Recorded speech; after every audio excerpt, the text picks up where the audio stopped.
12th, nature and significance of management. The topic is coordination.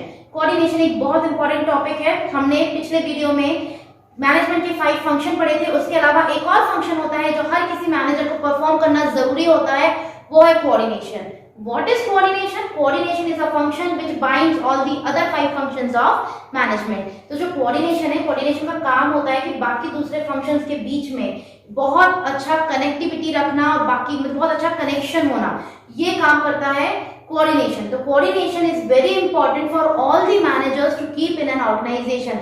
हर एक departments में coordination होना बहुत जरूरी है, क्योंकि हर एक ऑर्गेनाइजेशन में बहुत सारे एम्प्लॉइज वर्क करते हैं, बहुत सारे डिपार्टमेंट्स होते हैं। जो बड़ी बड़ी कंपनी होती है, बड़ी ऑर्गेनाइजेशंस होती हैं, उनमें बहुत सारे डिपार्टमेंट्स और बहुत सारे एम्प्लॉइज वर्क करते हैं। तो उन्हें कैसे काम करना है, उनको आपस में काम करना है। मैनेजमेंट में तो होता ही है कि मैनेजमेंट किसके लिए किया जाता है, ग्रुप ऑफ पीपल के लिए किया जाता है ना। तो ग्रुप्स जब होते हैं तो उन ग्रुप्स को प्रॉपर्ली कोऑर्डिनेट करना, और जब वो प्रॉपर कोऑर्डिनेशन होता है, means you can say synchronization अगर प्रॉपर्ली होता है, तो प्रॉपर्ली वो क्या कर सकते हैं, अपने ऑब्जेक्टिव को अचीव कर सकते हैं सही टाइम पे, मतलब efficiently they can achieve the targets और you can say the objectives.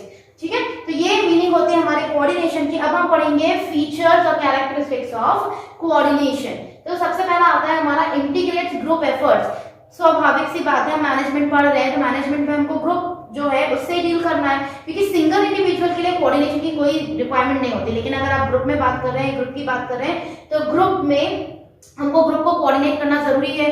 ठीक है, तो यहाँ पे वो क्या करता है, जो कोऑर्डिनेशन है यहाँ पे वो ग्रुप एफर्ट्स, मतलब जो एक ग्रुप बना हुआ है उनके बीच में अगर आपस में कनेक्टिविटी नहीं होगी, वो आपस में अच्छे से कम्युनिकेट नहीं करेंगे, अपने एक्टिविटीज को सिंक्रोनाइज नहीं करेंगे, तो वो टारगेट अचीव नहीं कर सकते। तो सबसे पहला फीचर हो गया इंटीग्रेट ग्रुप एफर्ट्स। ग्रुप के एफर्ट्स को इंटीग्रेट करना, उसको और ज्यादा अच्छे से बढ़ाने का काम जो है वो कोऑर्डिनेशन करता है। सेकेंड है इसका characteristics, ensures unity of efforts. अब एक इंडिविजुअल है, ठीक है, ऑर्गेनाइजेशन में एक टारगेट दिया हुआ है कि वो एक पर्टिकुलर ग्रुप को अचीव करना है। अब एक इंडिविजुअल अगर अकेला वर्क करता है तो बाकी के लोग उसको नहीं सपोर्ट करते हैं, या फिर वो अकेला ही काम करना चाहता है, तो क्या होगा, वो टारगेट को अकेले अचीव नहीं कर सकते, क्योंकि ऑर्गेनाइजेशन में अगर आपको किसी टारगेट को अचीव करना है तो आप ग्रुप में ही कर सकते हो। तो कोऑर्डिनेशन उस ग्रुप के एफर्ट को एकदम निखार के लाता है, बहुत अच्छे से लेकर आता है। तो that is the second characteristics की जो कोऑर्डिनेशन है वो इंश्योरिटी देता है कि भैया आप ग्रुप एफर्ट बहुत अच्छे से कर पाओगे। अगर कोऑर्डिनेशन अच्छा है तो आपके एफर्ट्स जो है वो अच्छे लगेंगे और आप एफिशिएंटली अपने टारगेट को अचीव कर पाएंगे। Then third is continuous process. जो कोऑर्डिनेशन है वो तो हमेशा चलता जाएगा ना, रुकेगा तो नहीं कि हमने एक बार टारगेट अचीव कर लिया हो गया, आपको किसी से कोई कोऑर्डिनेशन ही नहीं रखना, ऐसा नहीं होता है। आपने एक बार 11th का एग्जाम दिया, अब आप 12th का एग्जाम दोगे ना, तो ये कैसा है, कोऑर्डिनेट कर रहे हो ना, आप अपने सारे रिसोर्सेज के साथ कोऑर्डिनेट कर रहे हो, आप अपने फ्रेंड्स के साथ कोऑर्डिनेशन रख रहे हो, आप अपने टीचर्स के साथ कोऑर्डिनेशन रख रहे हो। तो ये जब आप मतलब एज ए इंडिविजुअल लाइफ में सभी के साथ आपका कोऑर्डिनेशन है, पेरेंट्स के साथ, टीचर्स के साथ, फ्रेंड्स के साथ, स्कूल में प्रिंसिपल के साथ, तो जब आप इंडिविजुअल हो के इन सारी चीजों पे वर्क कर रहे हो, कोऑर्डिनेशन रख रहे हो, तो एक ऑर्गेनाइजेशन में भी जब एक एम्प्लॉय काम करता है ना, तो उसे कोऑर्डिनेशन रखना पड़ता है, चाहे जिस डिपार्टमेंट से वो उससे भी और दूसरे डिपार्टमेंट के साथ भी। ठीक है, तो इसमें क्या हो जाता है कोऑर्डिनेशन में कि एक डिपार्टमेंट जो है उसको दूसरे डिपार्टमेंट के साथ मिलके काम करना ही पड़ता है। तो ये कैसी प्रोसेस होगी, कंटिन्यूस, कि आपने एक बार अगर टारगेट अचीव कर लिया है तो आपको वो मेंटेन करना पड़ेगा। जो मैनेजर्स होते हैं ना, इनको कोऑर्डिनेशन मेंटेन करके रखना पड़ता है अपने सारे डिपार्टमेंट्स में, क्योंकि अगर कोऑर्डिनेशन नहीं है तो वो जो ऑर्गेनाइजेशन है वो लंबे समय तक नहीं चल सकती। तो ये इसलिए कहा गया है कि कंटिन्यूस प्रोसेस तो चलता जाएगा, कोऑर्डिनेशन है तो उसको चलाना ही पड़ेगा। जो मैनेजर्स होते हैं ना, ये सिर्फ टॉप लेवल मैनेजर्स का काम नहीं होता है, ये मिडिल लेवल मैनेजर्स और सुपरवाइजरी लेवल पे भी वर्क होता है। जो कोऑर्डिनेशन होता है वो हर जगह अप्लाई किया जाता है और चलता जाता है। तो फोर्थ कैरेक्टरिस्टिक्स पे आते हैं, it is a pervasive function. Pervasive function का मतलब है एप्लीकेबल टू एवरीवेयर।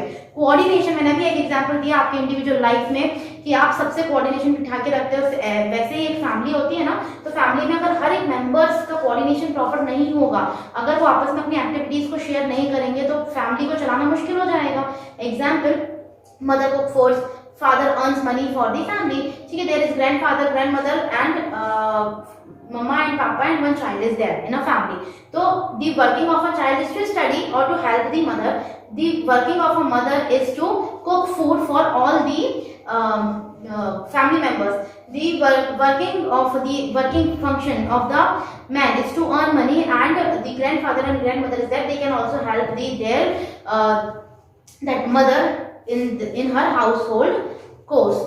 ठीक है, तो ये कैसा फंक्शन हो गया, हमने मतलब फैमिली पे अप्लाई करके देखा। अगर ये आपस में एक दूसरे से बात ना करें, ये डिस्कशन ना करें कि क्या बनना है क्या नहीं बनना है, तो इन सारी चीजों पे क्या हो जाएगा, ये वर्क नहीं कर पाएंगे। मतलब अब उनको पता ही नहीं है, घर पे पैसा ही नहीं है। ठीक है, जो मैन अर्निंग कर रहा है वो घर पे पैसा नहीं दे रहा है, तो जो मदर है वो क्या करेगी, क्या कुक करेगी, घर पे कुछ है ही नहीं। अब यहाँ पे ग्रैंड फादर ग्रैंड मदर भी है, वो भी कुछ कम्युनिकेट नहीं कर रहे हैं, तो फैमिली कैसे चलेगी, नहीं चलेगी, वो सब अलग अलग डायरेक्शन में चले जाएंगे।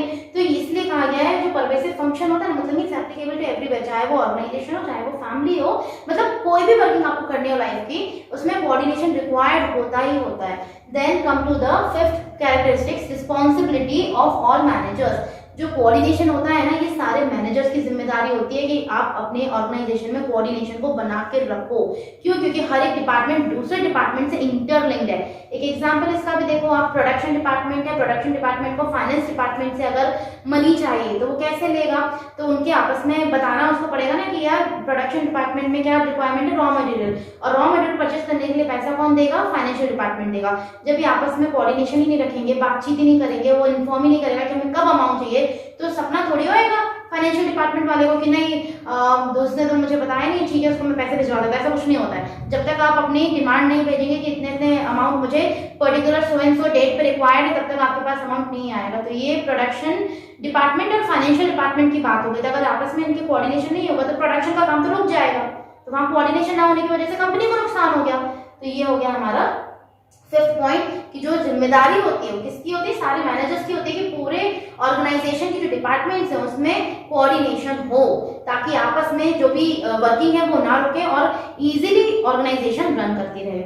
Last is it is a deliberate function. Deliberate function इसलिए कहा गया है कि ये बहुत छोटा सा पार्ट होता है लेकिन बहुत ज्यादा नाजुक पार्ट होता है ऑर्गेनाइजेशन का, कि अगर ऑर्गेनाइजेशन में कोऑर्डिनेशन नहीं होता है तो ऑर्गेनाइजेशन को फेलियर हाथ लगता है। अगर ऑर्गेनाइजेशन में कोऑर्डिनेशन है तो कोऑर्डिनेशन इजीली अपने टारगेट्स को अचीव कर सकती है और सक्सेस पा सकती है। तो इसीलिए कहा गया है it is a deliberate function. ठीक है, so these are the characteristics of management of coordination. Now come to the next topic, that is the importance of coordination.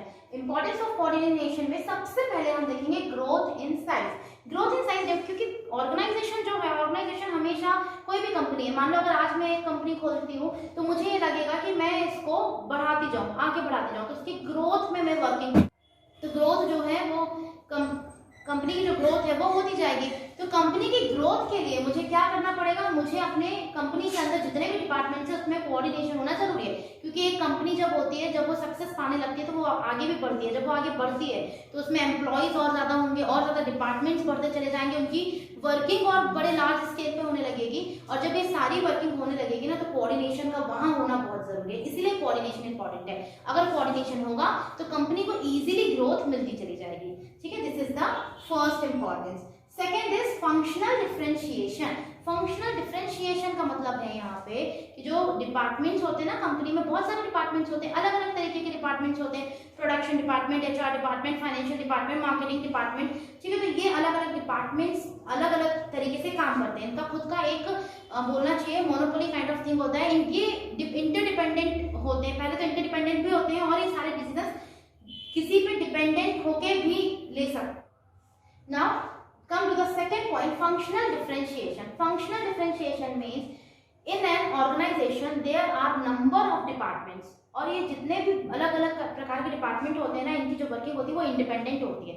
लेकिन अगर अपन एक्चुअल प्रैक्टिस में देखें, हमने अभी पढ़ा कि ये सारे डिपार्टमेंट्स इंटरलिंक्ड होते हैं, इंटरडिपेंडेंट होते हैं। तो इन्हें क्या करना चाहिए, अगर आपस में कोऑर्डिनेशन होता है तब ये अच्छे से वर्क कर पाते हैं। तो यहाँ वही हमको बताया हुआ है कि इंपॉर्टेंस कहाँ होती है, जो डिपार्टमेंट्स होते हैं वो अलग अलग फंक्शन जरूर कर रहे हैं, लेकिन एक डिपार्टमेंट जो है वो दूसरे डिपार्टमेंट से जुड़ा हुआ है, और ये अगर आपस में एक मिलके इस काम नहीं करेंगे तो ऑर्गेनाइजेशन अपने टारगेट्स को, अपने ऑब्जेक्टिव्स को अचीव नहीं कर पाएगी। Now come to the last, specialization. Coordination में स्पेशलाइजेशन की जो बात अपन यहाँ कर रहे हैं, मतलब ऑर्गेनाइजेशन में जो स्पेशलाइजेशन होता है उसका मतलब है कि हर एक व्यक्ति जो हायर किया जाता है ऑर्गेनाइजेशन में, वो किस बेसिस पर किया जाता है, उसके स्पेशलाइज्ड नॉलेज पे, उसके प्रोफेशन के बेसिस पर, है ना। तो जब वो वर्किंग करने पर आता है तो उसको लगता है whatever decision they are taking, the decision is good, the decision is right, they are moving to the right path. अगर वो हर कोई ऐसा सोचने लग जाएगा कि वो जो कर रहा है वो सही है, वो राइट पाथ की तरफ मूव हो रहा है, तो ये अपने अपने डिसीजन खुद लेने लग जाएंगे। और क्या होगा, हर एक व्यक्ति के पॉइंट ऑफ व्यू अलग होते हैं। जैसे मैं अगर वर्किंग कर रही हूँ तो मेरा working way of working different है, किसी और का वे ऑफ वर्किंग डिफरेंट है। तो ये सब अलग अलग तरीके से अगर काम करने लग गए तो ऑर्गेनाइजेशन जो टारगेट अचीव करना चाहता है उस टारगेट को अचीव करने में प्रॉब्लम क्रिएट हो जाएगी। तो वही यहाँ पे बोला गया है कि जो भी स्पेशलाइज नॉलेज होता है लोगों का, उसको अगर हम प्रॉपर कोऑर्डिनेट कर लें, उन सारी उनके जो एक्टिविटीज है उसको हम सिंक्रोनाइज कर लें, तो उससे क्या होगा कि उनके नॉलेज को, उनके स्किल्स को हम सही दिशा में यूज कर सकते हैं। तो वो सारी चीजें कोऑर्डिनेशन की वजह से पॉसिबल है। तो this is the third importance of coordination. Here this topic ends. हमारा जो टॉपिक था कोऑर्डिनेशन वो यहाँ पे खत्म होता है। So this chapter is also ends here. ठीक है, तो chapter number 1 of class 12 nature and significance of management जो चैप्टर था वो भी इस टॉपिक के बाद खत्म होता है। इसके बाद हम अपने अगले वीडियो में पढ़ेंगे principles of management. So guys, please like and share my channel with your friends and with your relatives, and do like and subscribe my channel. Thank you for watching my video.